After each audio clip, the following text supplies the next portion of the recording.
Hey guys, welcome back to another tutorial video. So in today's video, I'll show you how to use Discord on mobile for gaming.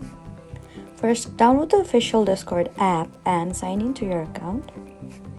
Then join a gaming server or create your own server with your friends. You can use text channels to communicate while you're playing.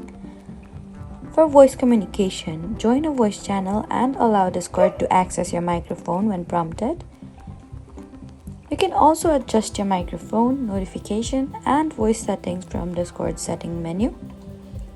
And if you're playing a mobile game, you can keep Discord available while switching between apps depending on your device and game.